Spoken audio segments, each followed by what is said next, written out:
5 mars kan ngeen àndal le président Macky Sall kan nag moo leen jokkoo ki nga xamante ne mooy le président Macky Sall ah xale bu am jom ku yaayam ñaanal boo xamante ni borom xaasa min Allah la surtout maam Cheikh Ibrahima Fall Babul Mouridine kan la lay Fall àndal borom jaxaaw borom caali borom jaxaaw kanda ko koy kan Lamine Aïcha Fall góor yu bari nekk góor yu bari nekk di ko Lamine Aïcha Fall bu maam Cheikh Ibrahima Fall ko jëkk Fall may dégg ci di ma jàngaay maam Cheikh Ibrahima Fall ay maamam ko Aïcha Fall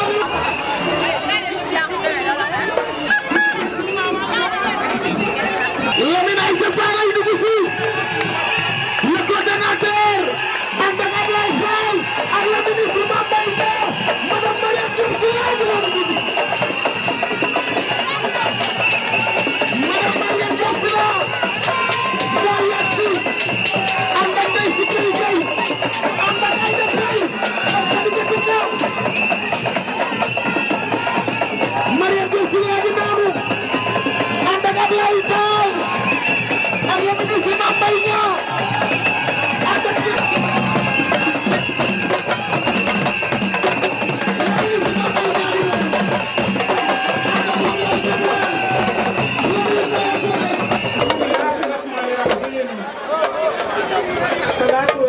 ala rasulillah sallallahu alayhi wa sallam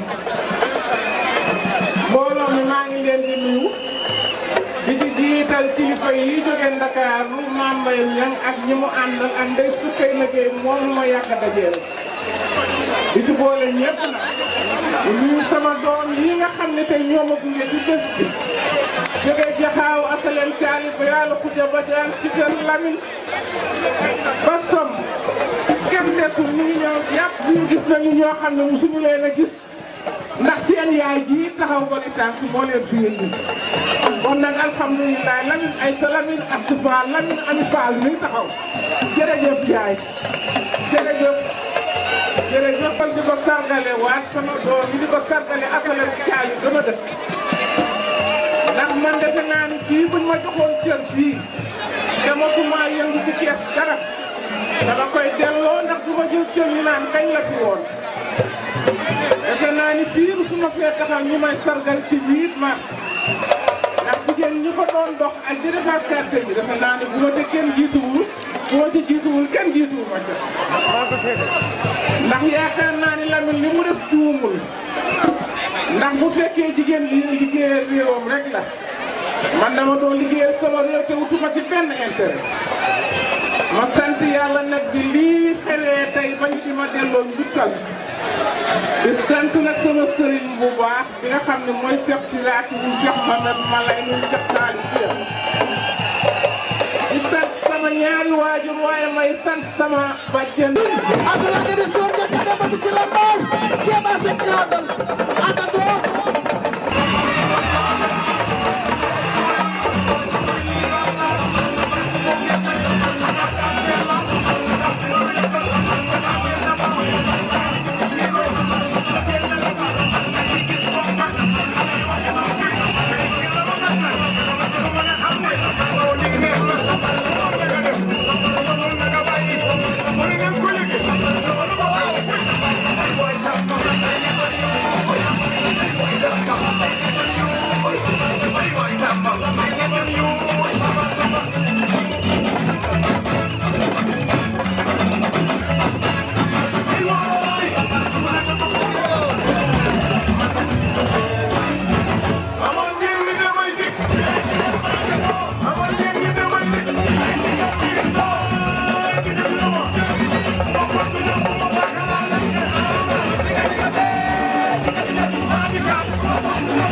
ci àdduna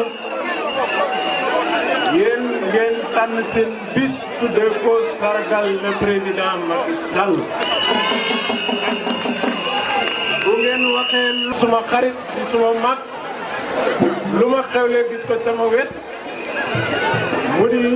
le ministre Mame Mbaye Niang ma bëgg Mariam Diop Sylla suma xarit Mariam Ndiaye wii bi inshallahu rabbi moo fi gane Asonor Lamine Aïssa Fall góoru ndey si tey tey ay ca def jërëjëf Diop ki ñuy bëgg a jox kàddu gi mooy Sodaan Dora Fall bi ki ñuy bëgg a jox kàddu gi mooy ko bu Macky Sall moo tax président bi mën na ko jàllal jërëjëf ko bu baax ni kàddu gaa ngi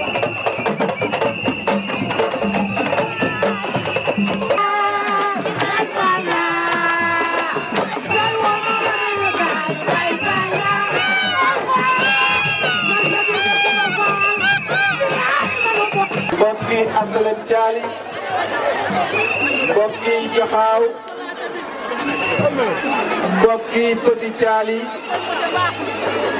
mbokki Kër Maam El Hadj mbokki Ngeen mbokki Taaxi Kaw mbokki Medina Fall mbokki Kawsara Fall mbokki dixième ñuy dalal le seul responsable national de notre parti qui accepte de mouiller le maillot à toutes les heures de la journée jusque tard dans la nuit ñu ngi dalal ku baax Mame Mbaye Niang di suñu rak di suñu xarit ma leen di seedeel ne yéen suñu am di jàmm yi ñun dey jotuñu ci président Macky Sall ñun dey jooyuñu président Macky Sall ndax Mame Mbaye Niang lépp lu président Macky Sall warloo woon ak ñun ci base bi le ministre Mame Mbaye Niang mu ngi koy def ak ñun ci base bi du ci xalaatam du ci alalam du ci jotam daraam fekkew ko kon kooku bu mel ne noonu ak nit bu yegsee ba toog war nañ koo seedeel suñu mbooloo kon ñu ngi gërëm ñëpp di sant ñëpp tey nag bésu kontante la mais lenn dama koo am di ko ñaan li may ñaan mooy dañoo dëgmal référendum le 20 mars may ñaan képp ku fi teew di soppe président Macky Sall di soppe jàmm réew mi di soppe dalu réew mi di soppe askan wi nga voté oui bu ñu koy yeggee Mame Mbaye Niang suñu ministre suñu xarit daf ma déey léegi benn mbir Mame Mbaye Niang mu ne bis bu ñu demee ba ca ngoon nga fii ci Thiès nga xam ne ñetti commune la bu wii di gagné dina seet que gën a ëppale poñ ci commune yi mu indi la fi benn concert bu mag a mag a mag nga tànn sa téeméeri femme mu financé leen ah kon mbooloo nii mbir mi fu mu tëddee dootul gagné rek dem gagné gi dafa am ngañaay ci ginnaaw lu ci laxasu ah ñu jël suñu famille tànn ci téeméer financé leen kon tey jii ñun amatuñu toogaay amatuñu noflaay nañu wër dox ci kër yi def bunt ak bunt kër ak kër néeg ak néeg na ñëpp wote oui au soir du 20 février pour que le oui massif l'emporte inchallah léegi jëm kan maa ngi gërëm ñëpp di sant ñëpp wasalaam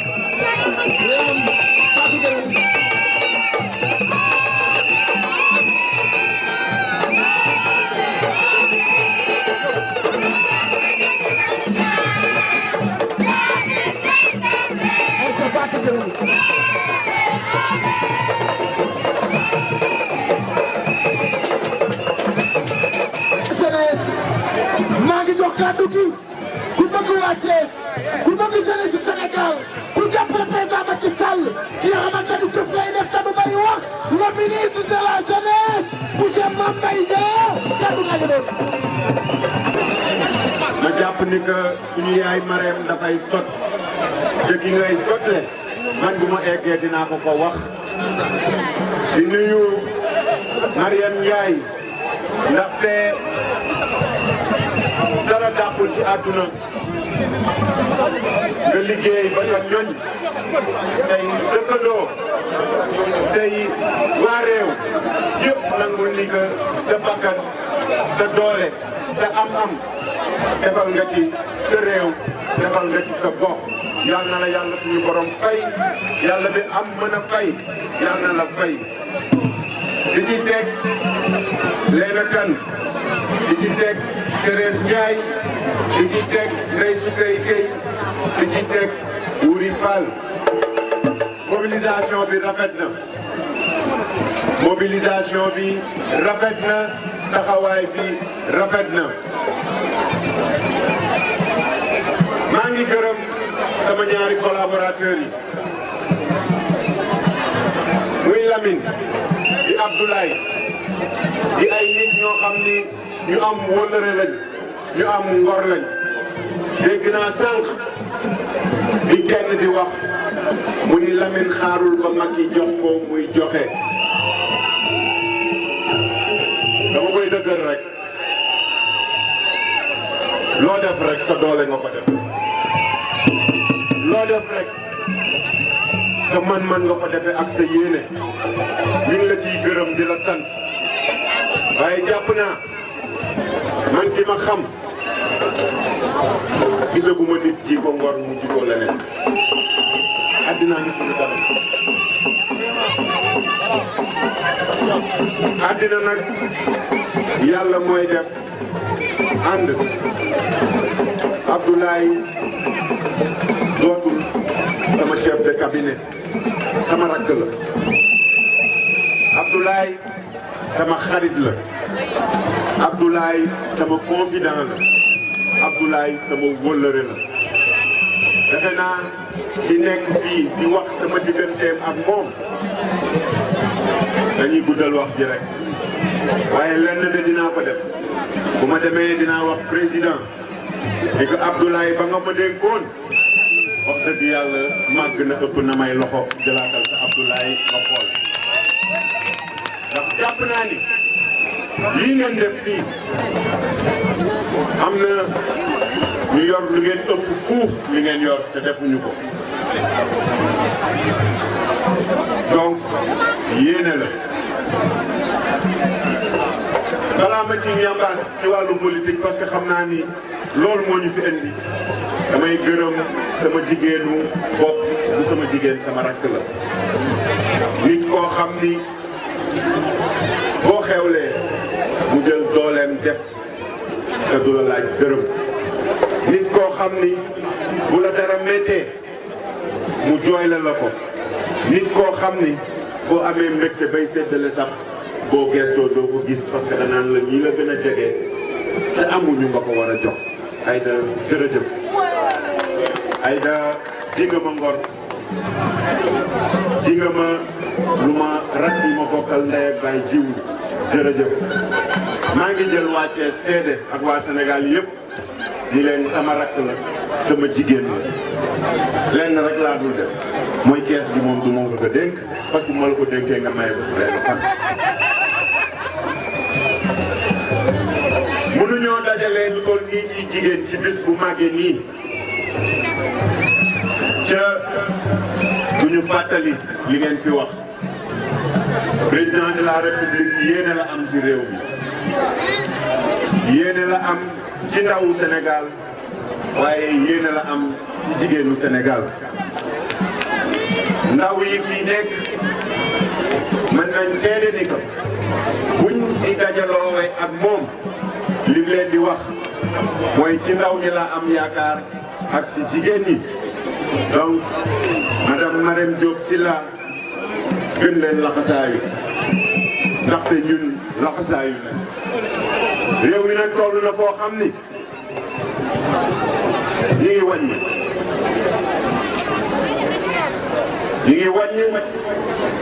ñii ni ñoom ci beneen wàll wi la ñuy wàññee président de la république proposé ay réformes yoo xam ne di ci wax fii sax defe naa yàq wax la ndaxte li Lamine ak Abdoulaye ak Pël di wax naan 15 points di ko jéem a expliqué ñi ñuy xëccool ak ñiy wujjee nee nañ ñoom waxatuñu ci 15 points yi nee nañ waxatuñu ci bilan bi nee nañ waxatuñu ci réalisation bi ay sos lañu commencé dugal ci boppu askan bi ñi jàng tubaab bàyyi naa leen ak këyit biñ ci séddale defe naa ni ku ko liir gis ci lu wuute woo ak intérêt bu peuple Sénégal et particulièrement jeunesse du Sénégal boo ko liiree nga souligné ko ñëw wax ma nga jàkkaarloo caméra yi nga wax leen ay waxi kese dañuy jàppale góor jigéen dañuy jàppale xaw ma groupe sàngam dañoo bëgg ñaareelu nii dañuy nax ay waxi kese na xel lii di ñëw ci mbooloo doy na direction de campagne te comme ni ko président waxee dafa am ñoo xam ni dañoo namm jël ci dëkk bii moom defe naa jëllam soreetu parce que li fi taxaw bii nii bu fekkee ni que ñooñu ñooy dugg wax ak waa Thiès wax dëgg yàlla jëllam soreetul bu fekkee ni que Abdoulaye Fall bi nga xam ni gëm naa ni Macky Sall moo ko jàngal politique moo mën a dugg Thiès dajale fi lii gaw ma ni dese na fi dara Lamine laxasaayu leen ñun luñ am yéene nañ leen lu ñu am mën nañ ko bokk ak yéen lu ñu sañ leneen nañ ko luñ leen mën a jàppale dinañ leen ko jàppale ñu ngi gërëm ñëpp di sant ñëpp di remercier sama jigéen bi xaritam yi mu àndal wax dëgg yàlla taxawaay bi rafet na amuma seen fay yal na leen suñu yàlla fay ci tax ngeen ni sonn muy président de la république balaa guddee tëdd incha allah dina jot jëf ju rëy ji ngeen jëf fii Thiès wasalaamaaleykum wa rahmatulahi taala wa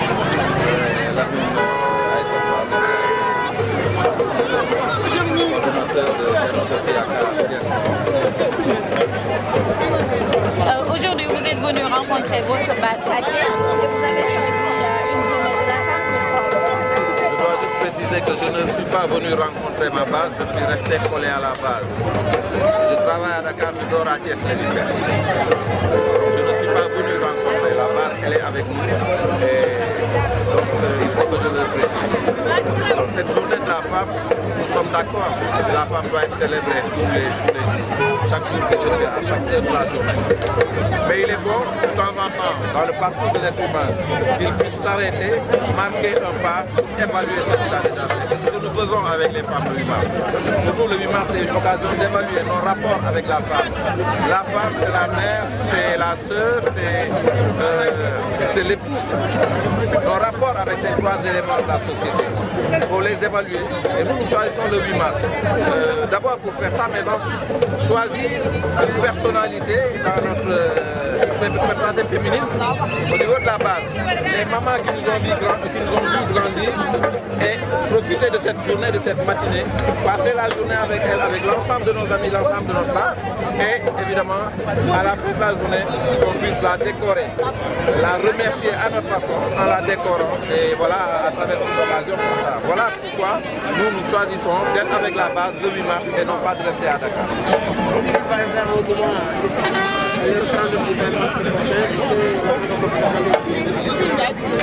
Thiès a définitivement basculé. Thiès n'est plus dans l'opposition. En tout cas, pour ce qui est de Benno Bokk Yakaar. Je prends l'exemple de la commune de Thiès Nord, que j'ai l'honneur de 33 voix. Voyez-vous donc, c'est complètement accessible à nous, c'est à notre portée. Et nous n'attendons que le 20 mars pour démontrer à la face du monde et à la face de l'Afrique que justement,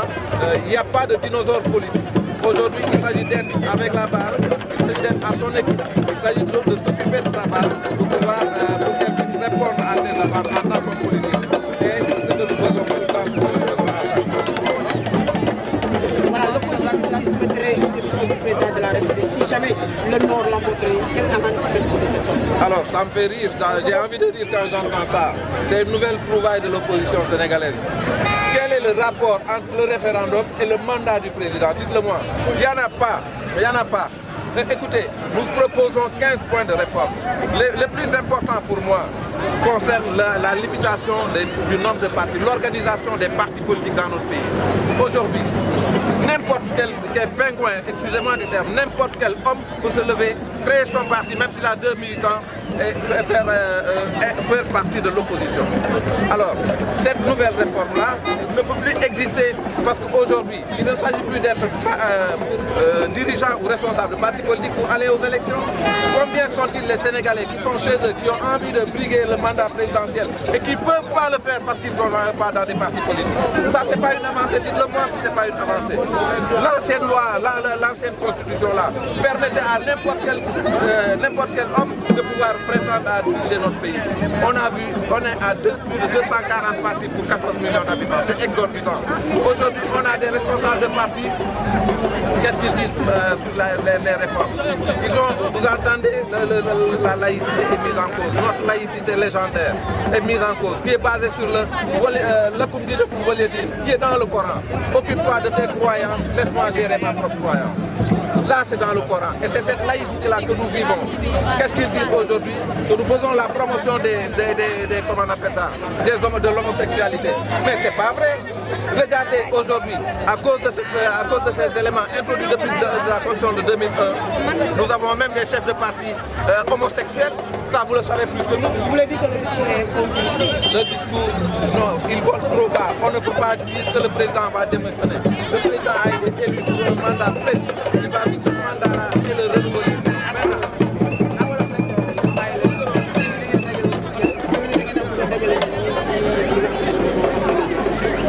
waaw gannaaw ba ñu sante suñu borom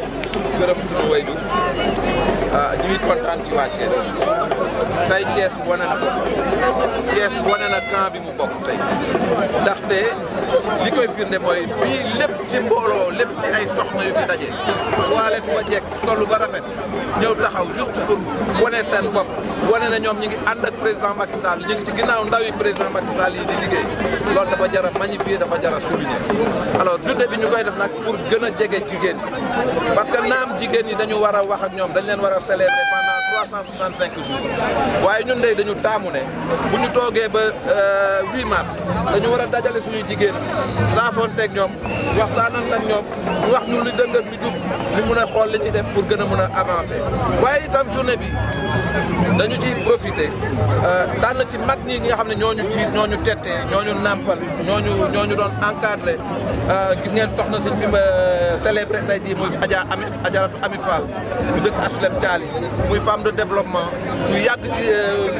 liggéey bu mel noonu moo fi njëkk a monté comité de salubrité ci Thiès kooku lañ doon magnifier tey jii ay jaar-jaaram mu kontaan loolu ñu gën koo bégg itam di ko ñaanal yàlla yàggal ko fi loolu te may ko wér alors lu mel noonu la ñuy def chaque année ren ji ñu defal ko soxna soosu nga xamante ni vraiment ku jar a gërëm la ku jar a sant la ñu koy gërëm di ko sant. ndax ci kaw loolu dafa mel dañu nar a dem ci ay élection référendum ñaar fukki fan ci weeru mars bi ñu jëm ku wax Thiès xam ne Idrissa Seck da ko contrôlé yéen tey jii nag ban fan taxawaay ngeen fas yéene pour continuer. alors Idrissa Seck da koo contrôlé d'accord naam da koo contrôlé woon waaye bu fekkee xool ngeen élection yi ñu génn bi nga xam ne man moom laa nekk man may njiitu Benno Bokk Yaakaar Thiès Nord foofu boo xoolee ñun dañoo àndul woon suñu mbooloo dafa tasaaroo woon kii jaar fii kii jaar fee Idrissa Seck gañe rawew ñu sax ñaar fukki téeméeri poñ alors tey jii loolu amatul dañoo booloo fas yéene dégg ndigalu président ñun ñëpp ñu booloo responsable yeeg militants yi ànd fas yéene liggéey ci loolu alors comme loolu am na te ba la mu ñu rawee woon barewul am nañu yaakaar ne waxuma la gañe sax waaye li koy xaar xamagu ko Thiès changé na moom xam na ne Thiès changé na boo gisee muy wër réew mi bàyyi Thiès xam na ne Thiès changé na Thiès boo ko toppoon ci ginnaaw ñun ñëpp d'accord nañ ci moom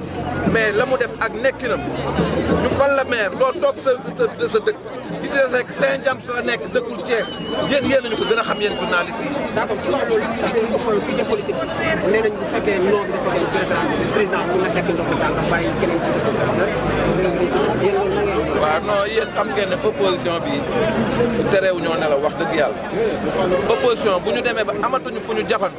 ñu naan après référendum bi bu non bi gagné non bi daa mënta gagné waaye bu non bi gagné président day démissionné mais may laaj man président liñ ko dénk ci nangami li mu at biñ ko ci jox lan moo wute lan moo boole loolu ak référendum waaw wala déet la te bu lay xamal ne référendum bu élection xam-xam bu rëy waaw la wala déet askan wi nee nañu waaw parce que gis nañu li président def ñoom loolu la ñu xam bu nekk ñi ngi wër réew mi dégg naa ñu ne dañuy wut téeméeri xaw ma lan ay ndaw 130 000 jeunes ah téeméer ak fanweeri junni ndaw ñoom mën nañoo am nañu téeméer ak fanweeri junni ndaw opposition bi xam benn Decroix moo ko jiite fii benn xaw ma kan mais le monde a changé le monde évolue tey jii un nouveau type de leader moo am ay Decroix xewi nañu te réew mi xam nañ ko te xamal nañ leen tey bu ngeen seetee ñi ndaw yi nekk ci ginnaaw président Macky Sall ngeen xam ne réew mi changé na doxalit bi changé na te nit ñi war a jiite réew mi itam changé nañu damay jàkkaarloog yéen di leen ko loolu dafa waxu nax la ñuy wax noonu non ñoom xam nañ ko ñoom dañuy làmbatu rek fi mu nekk nee nañu léegi sax waxatuñu ay nañu génne bilan parce que gis nañ li président def waxatuñu sax tey 15 points yi baaxul pour askan wi parce que xam nañu jàng nañu léegi dañu ne de toute façon moom ay góor jigéen la fi bëgg a def non du loolu góor jigéen musu fi am góor jigéen fii kenn musu fi wax loo gis article pour bind loolu laïcité lañ wax Macky Sall lu dul rafetal diine defu ko Macky Sall laïcité bi mu bëgg a défendre ba wax ne dootu waratu koo laalati mooy lëkkum diine kum nga di jàppal sa diine bàyyi sa morom mu toppatoo diineem loolu la ma Macky Sall wax ci loolu la d'accord Sénégal gii président chrétien moo ko jiite woon yàgg na lool te ay jullit ñoo ko fa def ay jullit ñoo doon julli ci jàkka yi di ko ñaanal mu wëy ba mu paree mu jox ko keneen kooku itam ka ca topp nit ñi ñoo ko doon jàppale kon fii problème mu laïcité bu fi am daf fi naroon a am nag ak ñoom parce que tey jii ña nga xam ne ñoo doon défendre góor jigéen ñi ngi ci ñoom xam nga ne ONDS xam nga ne nu mu tudd RADDHO ONG yu mag yooyu man maa leen wax ma ne ñoom xam nga ne ñoom ñoo ne ci kaw dañ koy wekk ci àq ak yelleef doomu aadama ba tax na ñoom dañuy défendre góor jigéen ñoom ñoo ko wax ñooñu ànduñoo ak ñun ànduñoo kuy défendre góor jigéen tey président Macky Sall moo dem Amérique jàkkaarloog président Amérique wax ko lu benn chef d'état au monde ñemewu la wax jàkkaarloog moom mu ne ko man d'accorduma ci góor jigéen te du am Sénégal tant que maa ngi fa leen lu du ngeen ko wax leen loolu waaye